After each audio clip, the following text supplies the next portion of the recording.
The revelation. The day Earth's fate changed forever began like any other. The sun rose over the horizon, bathing the planet's surface in its warm glow, oblivious to the cosmic drama about to unfold. In the corridors of power, in the gleaming towers of New Geneva, humanity's unified capital, an urgent message crackled through subspace, shattering the morning calm. Admiral Elena Rodriguez, Supreme Commander of Earth's Defense Forces, stood rigidly before the holographic display. Her weathered face, etched with the lines of countless battles and sleepless nights, remained impassive as she absorbed the ultimatum from the Galactic Council. People of Earth, the message began, the aliens' multifaceted eyes gleaming with contempt. Your pitiful attempts at galactic expansion end now. Surrender your colonies, disarm your fleets, and submit to Council rule, or face complete annihilation. You have 72 Earth hours to comply. The chamber fell silent as the hologram flickered out. President Aiden Chen, his usual composure shaken, turned to the assembly of world leaders and military brass. Options, he asked, his voice barely above a whisper. Admiral Rodriguez squared her shoulders. Sir, our fleets are outnumbered 100 to 1. Even if we consolidated every ship, every weapon, we wouldn't stand a chance. The room erupted in a cacophony of voices, each proposing increasingly desperate plans. It was Dr. Yuki Tanaka, head of the Terrestrial Anomalies Division, who silenced them all with 4 words. We have a chance. All eyes turned to the diminutive scientist, her eyes alight with a mix of fear and excitement. There's something you need to see. Deep beneath the surface of Antarctica, in a cavern older than human civilization itself, a team of scientists and military personnel gathered around a pulsating orb of energy. Dr. Tanaka led the group, her breath misting in the frigid air as she explained their discovery. We detected the energy signature 3 months ago, she began, her voice echoing off the icy walls. At first, we thought it was just another geothermal anomaly. But as we dug deeper, literally and figuratively, we realized we were dealing with something not of this Earth. Admiral Rodriguez stepped closer to the orb, her hand instinctively reaching for the weapon at her hip. Alien technology. Here. All this time. Dr. Tanaka nodded. Not just alien, Admiral. We believe this predates any known civilization in the galaxy, including the Galactic Council. President Chen, who had insisted on seeing the discovery himself, leaned heavily on his cane. What exactly are we looking at, Doctor? An interface, Dr. Tanaka replied, her eyes gleaming with excitement. To something massive, something that spans the entire planet. We've detected similar nodes on every continent, all interconnected, all leading to. She paused, building anticipation. To what? The president pressed. To the core of the Earth itself. The cavern fell silent, save for the low hum emanating from the orb. It was Admiral Rodriguez who spoke first, her tactical mind already racing. A weapon? Dr. Tanaka shook her head. We're not sure. But whatever it is, it's powerful enough to reshape the galaxy. We just need to figure out how to activate it. President Chen's eyes narrowed. How long? The scientist's excitement faltered. Normally, years, maybe decades, but with the Council's ultimatum. She took a deep breath. We'll do it in 72 hours. We have to. The next 3 days were a blur of feverish activity. As the world above prepared for possible evacuation, the cavern beneath Antarctica became a hive of controlled chaos. The brightest minds from every field were brought in, working in shifts around the clock to decipher the alien interface. Dr. Tanaka barely slept, subsisting on a diet of coffee and determination. Her team made breakthrough after breakthrough, each small victory bringing them closer to unlocking the planet's ancient secrets.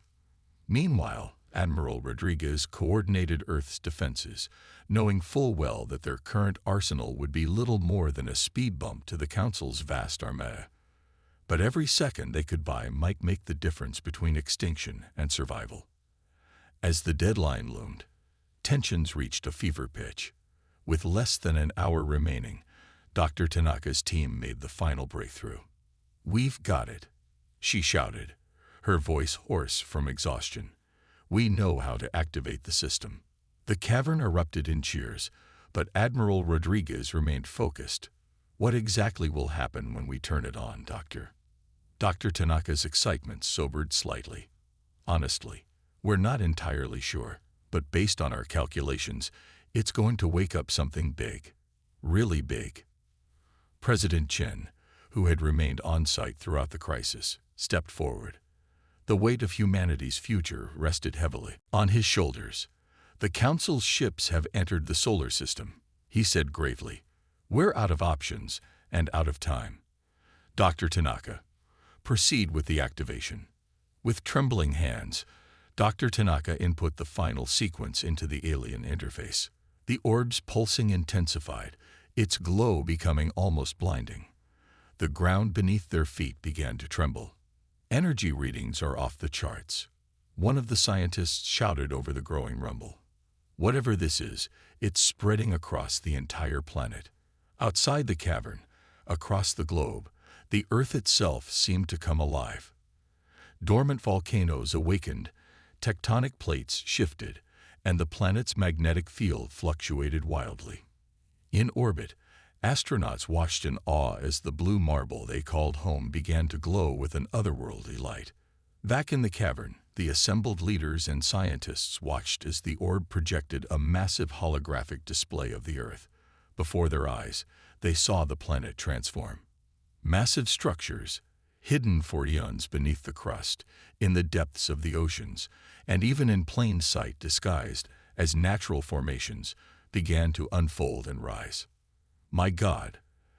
Admiral Rodriguez breathed, her usual stoicism cracking. "What are we looking at?" Dr. Tanaka's eyes were wide with wonder and terror. "If I had to guess, the most powerful weapons system in the galaxy. Earth isn't just our home. It's a fortress, a doomsday device of unimaginable power." As if to punctuate her words, a massive energy beam erupted from the North Pole, streaking past the moon and impacting one of the approaching Council ships. The alien vessel, easily the size of a small country, disintegrated instantly. President Chen watched the display, his face a mixture of awe and grim determination. "It seems," he said quietly, "that humanity has been chosen to safeguard something of terrible power. The question now is, how will we use it?" Admiral Rodriguez straightened her uniform, her mind already formulating strategies. "First, we show the Council that humanity is not to be trifled with. Then we find out why these weapons were left here and what threats they were meant to face." As if in response to humanity's defiance, the ancient machinery continued to awaken. All across the planet, people watched in stunned silence as mountains transformed into launch bays, oceans parted to reveal submerged cities, and deserts shifted to uncover vast energy generators.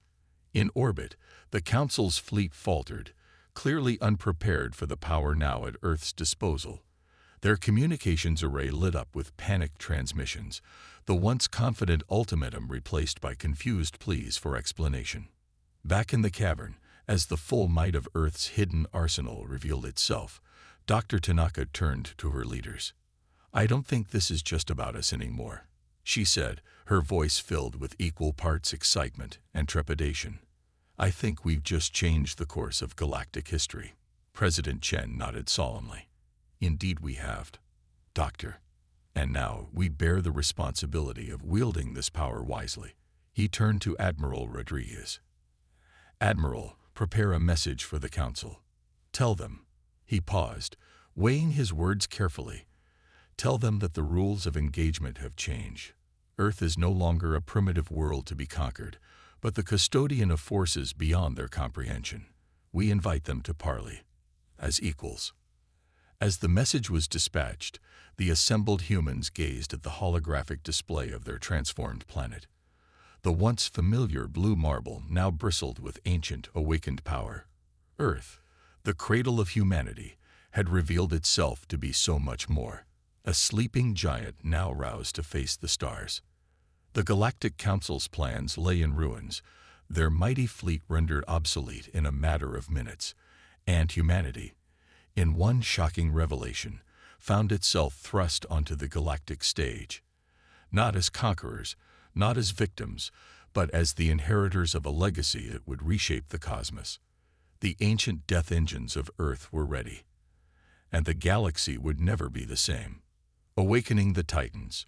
The following days were a whirlwind of activity as humanity grappled with its newfound power and responsibility.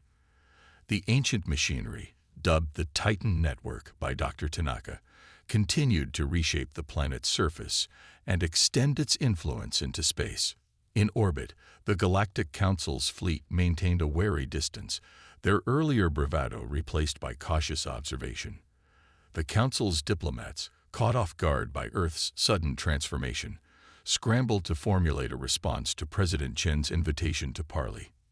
Meanwhile, in the transformed caverns beneath Antarctica, now a bustling command center, Admiral Rodriguez pored over holographic displays of the Titan Network's capabilities. "It's like nothing we've ever seen," she muttered, her eyes darting from one readout to another. These weapons could obliterate entire star systems, and that's just what we understand so far. Dr. Tanaka nodded, her earlier excitement tempered by the gravity of their situation. The power output is beyond anything in recorded history. But Admiral, I'm more concerned about what we don't know. Why was this left here? And by whom? Before Rodriguez could respond, an aide rushed in. "Admiral, Mr. President, we've decoded more of the alien language. You need to see this immediately."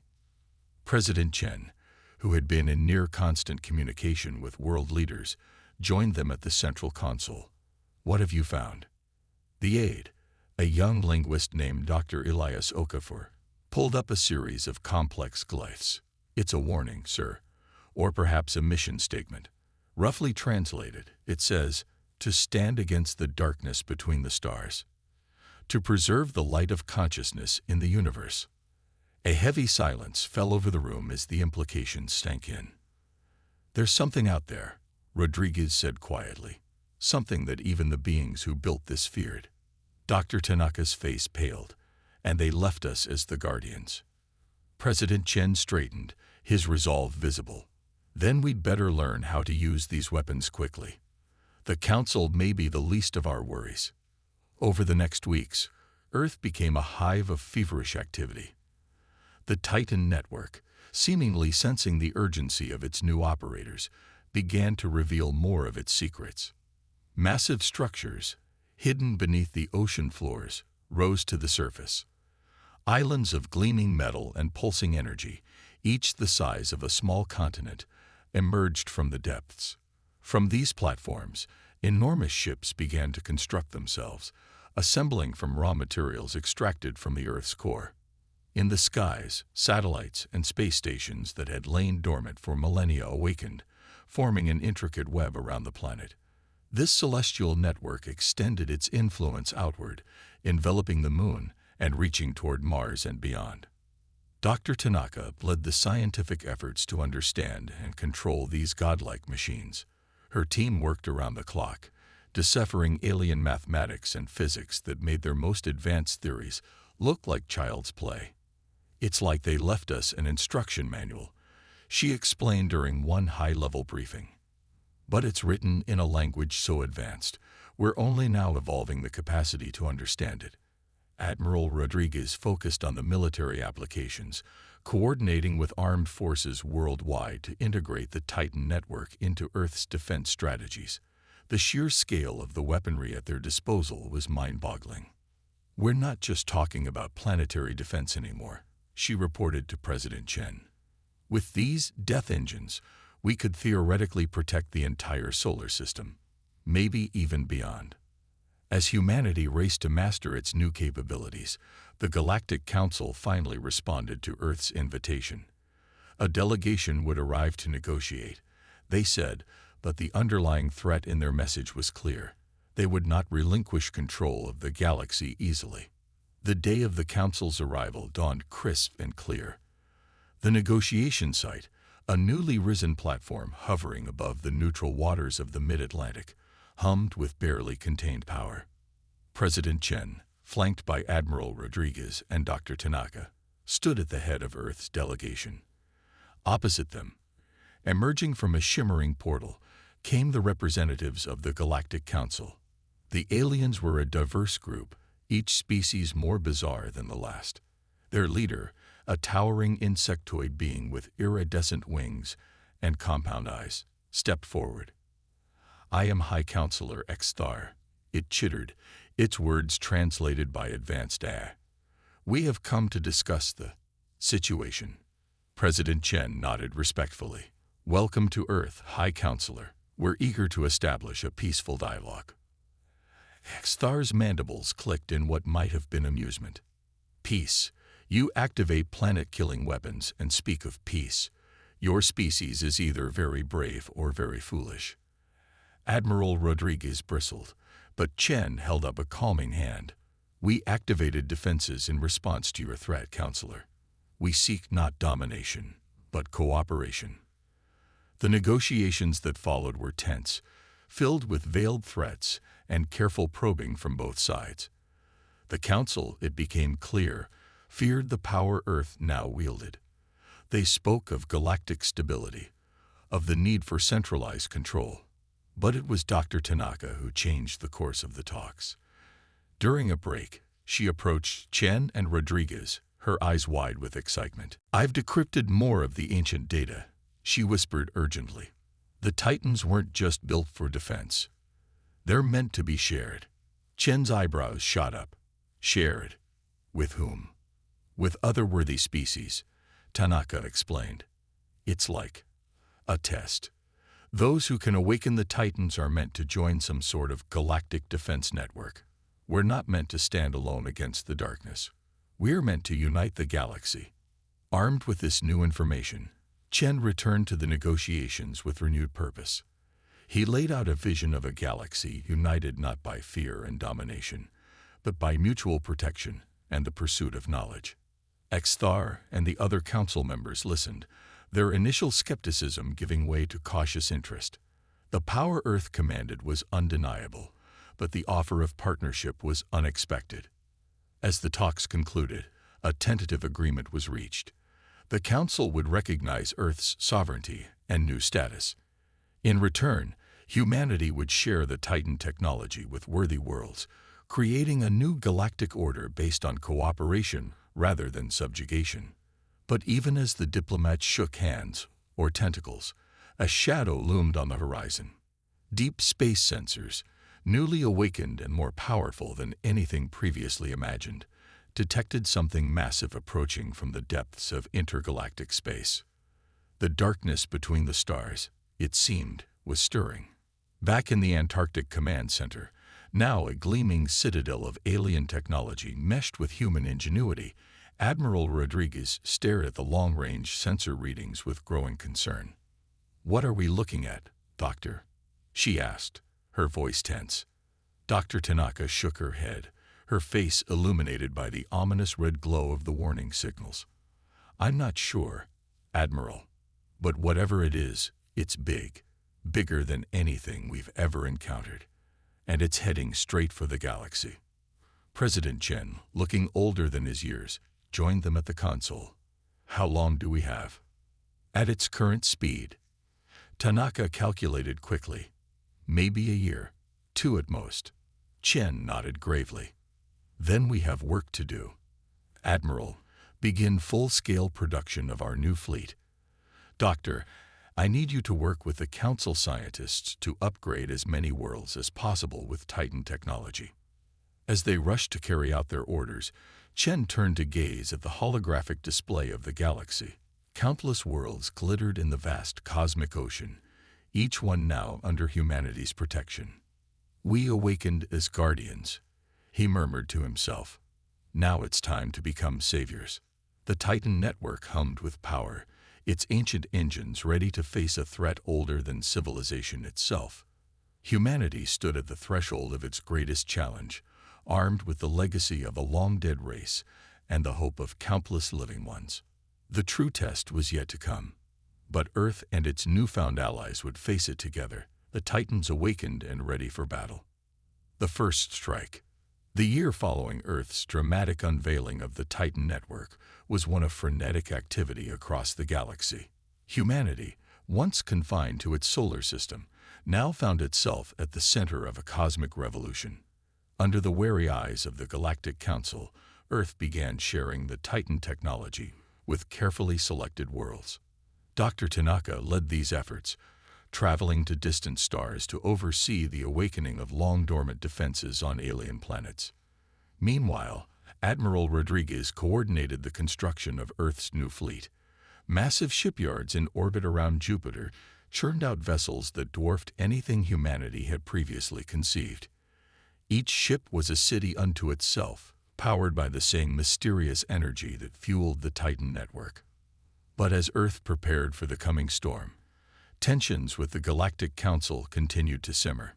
In the newly constructed celestial chamber aboard the INS Prometheus, Earth's flagship, President Chen faced off against High Counselor Exthar in yet another tense negotiation. "Your expansion must be checked," Exthar chittered, its compound eyes flashing with barely contained anger. "You awaken ancient weapons on world after world, disrupting the balance we have maintained for millennia." Chen remained calm, his holographic avatar standing firm against the alien's intimidating presence. "We prepare the galaxy for a threat that concerns us all, Counselor. The Titans were left to protect all sentient life, not just humanity." Exthar's wings buzzed in agitation. "So you claim. But we have only your word that this threat exists. Meanwhile, you amass power that could challenge the Council itself." As the argument escalated, a junior officer burst into the chamber, her face pale with urgency. "Mr. President, Counselor, we've lost contact with the Proxima Centauri colony." The room fell silent, the diplomatic standoff forgotten in the face of this new crisis. Chen's mind raced. Proxima Centauri, Earth's nearest stellar neighbor, and one of the first colonies to be upgraded with Titan technology. "What do you mean, lost contact?" The officer swallowed hard. "Total communications blackout, sir, and our long-range sensors detect anomalies in the system. Massive energy distortions unlike anything we've seen before." Exthar's antennae twitched. "Your weapons have backfired, human. This is why such power should not be." The alien's words were cut short as the ship's AI, Araya, materialized in the center of the room. "Incoming transmission from Proxima Centauri, Mr. President. Audio only." What filled the chamber next chilled everyone to the bone. Screams, explosions, and a cacophony of inhuman sounds flooded through the speakers. In the background, a voice could be heard shouting. "They came out of nowhere. The Titans aren't responding. We need immediate evac." The transmission cut off abruptly, leaving a horrified silence in its wake. Chen turned to Exthar, all pretense of diplomatic niceties forgotten. "Still think the threat isn't real, Counselor. We need to act now, together, or Proxima Centauri is just the beginning." For once, the alien leader seemed at a loss for words. After a moment, it nodded solemnly. "What do you propose?" Within hours, a joint task force was assembled. The sleek ships of Earth's new fleet joined with the organic-looking vessels of the Galactic Council, forming an armada the likes of which the galaxy had never seen. Aboard the INS Prometheus, now the command center for the entire operation, Admiral Rodriguez briefed the assembled human and alien commanders. "Our mission is twofold," she began, her holographic display showing the Proxima Centauri system. "First, we evacuate any survivors. Second, we engage and neutralize the unknown hostiles." A molluscan commander, its tentacles writhing with nervous energy, spoke up. "And if the Titan defenses have truly failed?" Rodriguez's face was grim. "Then we're about to test our new ships in real combat conditions. Either way, we don't leave until we've secured that system." As the fleet prepared to jump, Dr. Tanaka approached Chen, her usual excitement replaced by deep concern. Mr. President, I've been analyzing the energy readings from Proxima. Whatever we're facing, it's using technology similar to the Titans. Chen's blood ran cold. You mean? Tanaka nodded. It's possible we're up against whoever the Titans were built to fight in the first place. Before Chen could respond, Araya's voice rang out. All ships report ready, Mr. President. Jump coordinates locked in. Chen took a deep breath, the weight of history heavy on his shoulders. The fate of not just humanity, but the entire galaxy, may rest on what we do next. He straightened, his voice firm. Admiral Rodriguez, you have a go. Take us into battle. With a flash of light that momentarily outshone the stars, the combined fleet vanished into the depths of space. The Proxima Centauri system, usually a beacon of human expansion, was now a maelstrom of chaos. As the fleet dropped out of faster-than-light travel, the full extent of the devastation became clear. The once thriving colonies on Proxima and C were in ruins, their Titan defenses eerily silent. Surrounding the planets were ships of a design never before encountered, organic-looking craft that seemed to absorb light rather than reflect it.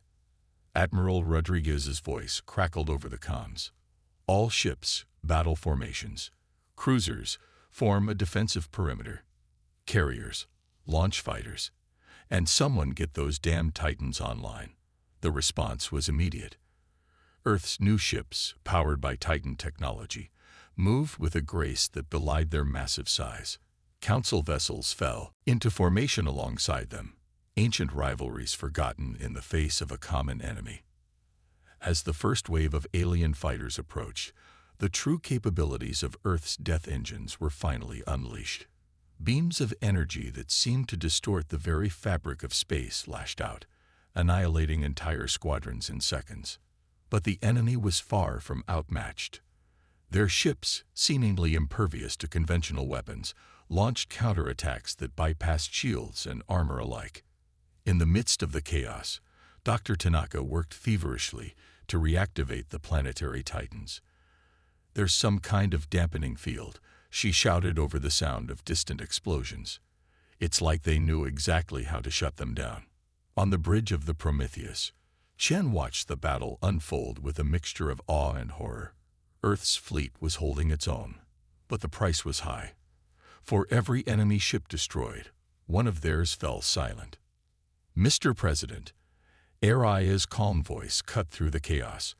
I'm detecting a power surge from the largest enemy vessel. Energy readings are off the charts. Chen's eyes widened as he saw the massive ship, easily twice the size of the Prometheus, begin to glow with an otherworldly light. All ships, evasive maneuvers. But it was too late. A beam of pure darkness, not energy, but the absence of it, lanced out from the alien flagship. Everything it touched simply ceased to exist, leaving perfectly circular holes in planets and ships alike. By the eternal void, Hexthar whispered, its usual bravado gone. What are we facing? As if in answer, a transmission cut through all frequencies. The language was unlike anything ever encountered, but its meaning was somehow understood by all who heard it. We are EVE harvesters. Your light is ours to extinguish. Surrender, the Titans, or face oblivion. In that moment, as terror gripped the hearts of humans and aliens alike, something unexpected happened. The silent Titans on Proxima's planets suddenly flared to life, their activation sequences bypassing the dampening field. Dr. Tanaka's triumphant shout filled the comms. It worked. The Titans recognized the threat and initiated their own emergency protocols. What followed was a display of firepower that would be spoken of in whispered awe for generations to come. The planetary Titans, fully awakened and operating at capacities beyond anything seen before, unleashed their fury upon the harvester fleet. Reality itself seemed to warp and bend as the Titans' weapons found their mark. Harvester ships, moments ago nearly invincible, were torn apart by forces beyond comprehension. In the span of minutes, the tide of battle had turned. The remaining harvesters, their seeming invincibility shattered, began a hasty retreat. As the last enemy ship winked out of existence, fleeing to unknown depths of space, a stunned silence fell over the combined fleet. Admiral Rodriguez's voice, tinged with equal parts relief and disbelief, broke the quiet. All ships report in. Damage assessment and casualty reports to follow. And someone tell me what the hell just happened. On the bridge of the Prometheus, Chen turned to Exthar. The alien leader's usual composure was gone, replaced by a look of shocked respect. "It seems," Exthar said slowly, "that we owe you an apology, Mr. President, and our gratitude." Chen nodded solemnly. "This was only the beginning, Counselor. The real war is yet to come." He gazed out at the battered but victorious fleet, at the awakened Titans now standing guard over Proxima Centauri. "But at least now we know. We can fight back. We can win." As the fleet began the somber task of recovery and repair, the news of their victory spread across the galaxy like wildfire. Earth, once a backwater world, had led the charge against an unimaginable threat, and emerged victorious. The Galactic Council's dominance was shaken, the balance of power irrevocably shifted, and humanity, armed with the legacy of the Titans, stood ready to face whatever darkness the universe might throw at them next. The first strike had been met. The real war was about to begin. Galactic Uprising. In the months following the Battle of Proxima Centauri, the galaxy underwent a transformation more rapid and far-reaching than any in recorded history. News of Earth's victory over the Harvesters spread like wildfire, carried by both official channels and whispered rumors in the shadowy corners of distant worlds. For countless species long oppressed by the Galactic Council's iron-fisted rule, humanity's defiance sparked a flame of hope. Earth, a planet that had gone from obscurity to galactic superpower virtually overnight, became a beacon for those yearning for freedom. On Zarthak Prime, homeworld of a race of silicon-based lifeforms, massive crowds gathered in the crystalline plazas, their faceted bodies reflecting the light of three suns as they chanted, "Earth stands. We stand." In the gas-giant colonies of the Nimbari Confederacy, where sentient clouds had long chafed under council restrictions, storms of protest brewed. Lightning flashed in complex patterns, spelling out demands for independence and calls for alliance with Earth. Even on Xenfor, the bureaucratic heart of the Galactic Council itself, murmurs of discontent grew louder. Lower-ranked species, long treated as second-class citizens, began to openly question the Council's authority. Aboard the INS Prometheus, now permanently stationed at the edge of the Sol system as Earth's first line of defense, President Chen received a constant stream of reports detailing the growing unrest. "It's a powder keg out there," Admiral Rodriguez observed, her holographic form flickering slightly as she gestured towards a galactic map dotted with red warning indicators. "The Council's trying to maintain control, but—" Chen nodded gravely. "But every heavy-handed response only fuels the fire." He turned to Dr. Tanaka, who was poring over data from the latest Titan activations. "Doctor, what's our status on sharing the Titan technology?" Tanaka looked up, her eyes bright with excitement despite the dark circles that spoke of sleepless nights. "We're making progress, but it's slow going. The Titans seem to have their own criteria for which worlds are worthy of activation. We can't just flip a switch." Before Chen could respond, Aria's serene voice cut in. "Incoming priority transmission from High Counselor Exthar, Mr. President. Shall I put it through?" Chen straightened his uniform. On screen, Aria. Exthar's insectoid face filled the view screen, its compound eyes reflecting the chaos visible in the background. Smoke rose from several buildings in the council chamber, and the sounds of shouting could be heard. "President Chen." Exthar's voice was strained, lacking its usual imperious tone. "The situation has deteriorated. We require your assistance." Chen raised an eyebrow. "Our assistance? Just days ago, you were accusing us of inciting rebellion." Exthar's mandibles clicked in agitation. "The circumstances have changed. A group calling themselves the Coalition of Free Worlds has seized control of several key council facilities. They're demanding that we cede authority to Earth and its allies. The human leaders exchanged shocked glances. This was moving faster than any of them had anticipated. Chen leaned forward, his voice firm. "What exactly are you asking of us, Counselor?" Exthar seemed to deflate slightly. "Help us maintain order. Show the galaxy that Earth does not seek to replace one tyranny with another." In exchange, the alien paused, as if the words painted. "In exchange, the Council will recognize Earth as an equal partner in galactic governance." As the transmission ended, a heavy silence fell over the Prometheus's bridge. It was Admiral Rodriguez who finally broke it. "It's a trap," she said flatly. "They're trying to make us complicit in suppressing the very freedom we stand for." Dr. Tanaka shook her head. "But if we do nothing, the entire galaxy could descend into chaos. We're not ready to face the harvesters if we're fighting among ourselves." Chen closed his eyes, feeling the weight of the galaxy on his shoulders. When he opened them, his decision was made. "We will help," he said slowly, "but not in the way the Council expects. Prepare a galaxy-wide broadcast. It's time we addressed everyone directly." Hours later, on countless worlds across the galaxy, beings of all shapes and sizes gathered around communication devices. In the Nimbari cloud colonies, in the crystalline cities of Zarthak Prime, in the teeming underwater metropolises of Aquarius II, all eyes and sensory organs turned towards the unexpected transmission from Earth.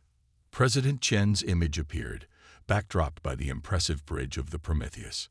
He looked directly into the camera, his expression solemn but determined.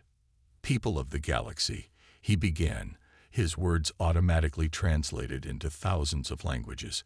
"I speak to you today not as a conqueror, not as a savior, but as a fellow sentient being facing an unprecedented threat." He went on to detail a harvester attack, the power of the Titans, and the grave danger that still loomed on the horizon. But it was his next words that would reshape galactic society forever. "The old ways of the Council are over," Chen declared. "But so too is the time for chaos and fragmentation. I propose a new galactic order, not built on oppression or fear, but on mutual defense and shared prosperity." He outlined a vision of a galactic federation, with Earth and its Titan technology at its heart, but with representation and rights for all sentient species. The Titan network, he explained, would be shared with all worlds deemed worthy, not by Earth or the old Council, but by the Titans themselves. "We stand at a crossroads," Chen concluded, his voice ringing with passion. "We can fall divided, easy prey for the harvesters, or we can stand united, with the power of the Titans as our shield. The choice is yours." As the transmission ended, the galaxy erupted in a frenzy of discussion, debate, and decisive action. On HFY, the Coalition of Free Worlds, emboldened by Earth's support, presented the Council with an ultimatum: reform or be dissolved. Exthar and the other high-ranking counselors, seeing the writing on the wall, reluctantly agreed to step down and allow for the formation of a transitional government. Across Council space, long-suppressed independence movements seized their chance, but instead of fragmenting into isolated worlds, many immediately petitioned to join Earth's proposed federation. The Zarthak, with their vast knowledge of crystalline computing, offered to help upgrade the Titan network. The Nimbari pledged their unparalleled weather control technology to terraform harsh worlds for Federation use. Even some former Council loyalists, impressed by Earth's restraint and vision, threw their support behind the new galactic order. But it wasn't all smooth sailing. On some worlds, opportunistic warlords tried to seize power in the chaos. Rogue Council military commanders, unwilling to cede their authority, established fortified enclaves. And in the darkness between the stars, the harvesters watched and waited, probing for weaknesses in the fledgling Federation's defenses. Back on the Prometheus, Chen and his team worked tirelessly to manage the galactic transition. Admiral Rodriguez coordinated with newly liberated worlds to establish a unified defense grid. Dr. Tanaka led teams of scientists from a dozen species in unlocking more secrets of the Titans. Mr. President, Araya's voice interrupted a strategic briefing. We're detecting multiple Titan activations across the galaxy. It seems your speech had an interesting effect.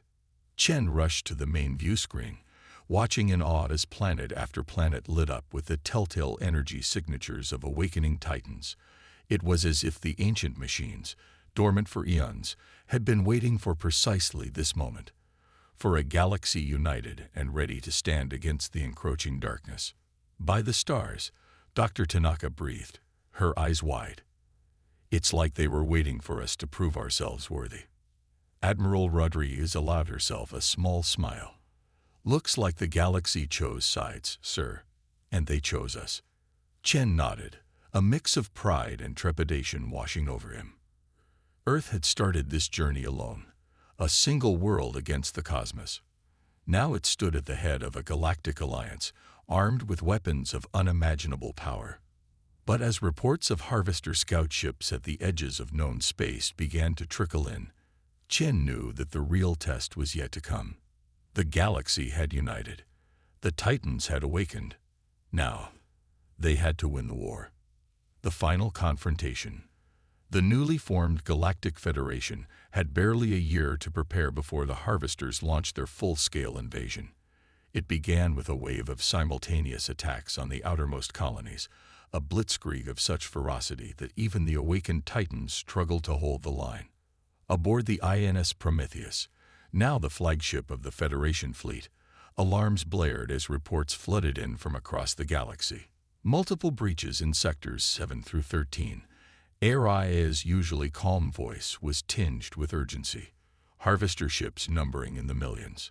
They're using wormhole technology we've never seen before. President Chen, his face gaunt from sleepless nights, turned to Admiral Rodriguez. Status of our forces. Rodriguez's hologram flickered as she consulted real-time battle data. Federation fleets are engaging at all breach points. The Titans are operational, but they're being overwhelmed by sheer numbers. She paused, her expression grim. Sir, at this rate, we'll lose the outer rim within days. Dr. Tanaka burst onto the bridge, her lab coat singed and her hair wild. Mr. President, we've decoded more of the Titan database. There's a way to link them all together, to create a galactic defensive network that cold. A violent shudder rocked the ship, cutting her off. Araya's avatar flashed red. Proximity alert. Harvester vessels have breached the Sol system's outer defenses. Chen's blood ran cold. Earth, the linchpin of the Federation, was now directly threatened. He took a deep breath, steeling himself for the decisions to come. Dr. Tanaka, you have 1 hour to implement your plan. Admiral, prepare for our last stand. And send word to all Federation worlds. Enact Protocol Omega. As his officers rushed to carry out his orders, Chen gazed out at the starfield, now marred by the ominous shapes of approaching harvester ships. Humanity had risen from obscurity to galactic leadership in a heartbeat. Now, it would either save the galaxy or fall trying. Across the Federation, the next hours unfolded in a frenzy of desperate action. On countless worlds, Titans stirred to full awakening, their power output surging beyond anything previously recorded. In the crystalline cities of Zarthak Prime, silicon-based mathematicians worked feverishly alongside human scientists, refining the equations needed to link the Titans across vast interstellar distances. The gaseous Nimbari, their cloud bodies crackling with electricity, used their mastery of storms to generate the immense energies required for the galactic link-up. Even the remnants of the old Galactic Council, those who had chosen to ally with Earth, brought their ancient knowledge to bear. Archives long sealed were thrown open, revealing secrets of cosmic engineering that bordered on the mystical. And at the center of it all was Earth, its continents now bristling with Titan weaponry, its oceans churning with the power of awakened megamachines. In hidden bunkers deep beneath the surface, Dr. Tanaka and her team worked to bring their audacious plan to fruition. But the harvesters pressed their attack relentlessly. System after system fell, the voracious invaders consuming all in their path. Their ships, biological nightmares that seemed to devour light itself, proved maddeningly difficult to destroy. The Federation fleet, a glorious patchwork of vessels from 100 worlds, fought with desperate valor. Nimbari storm ships unleashed lightning that could split planets.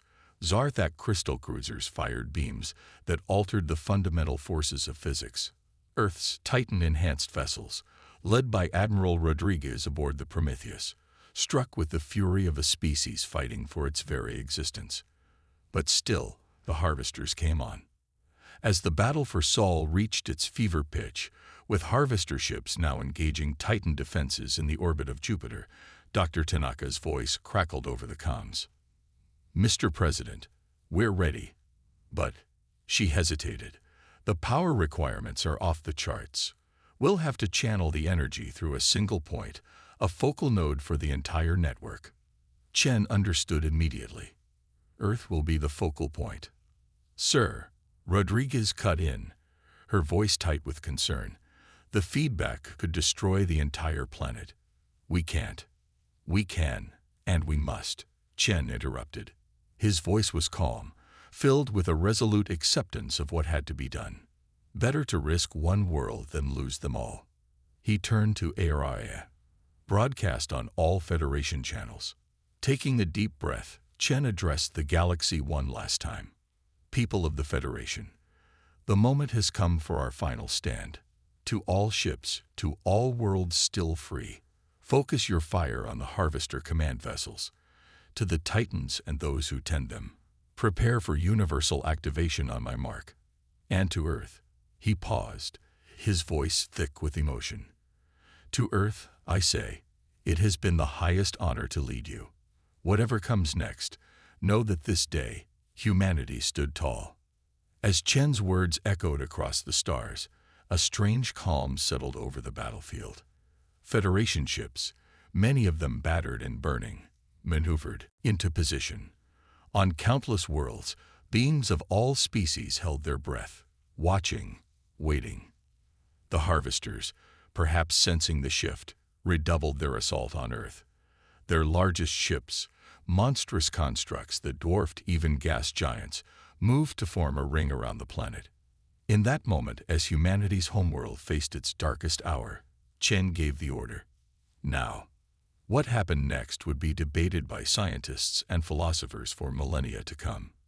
Every Titan, on every world touched by the Federation, activated simultaneously.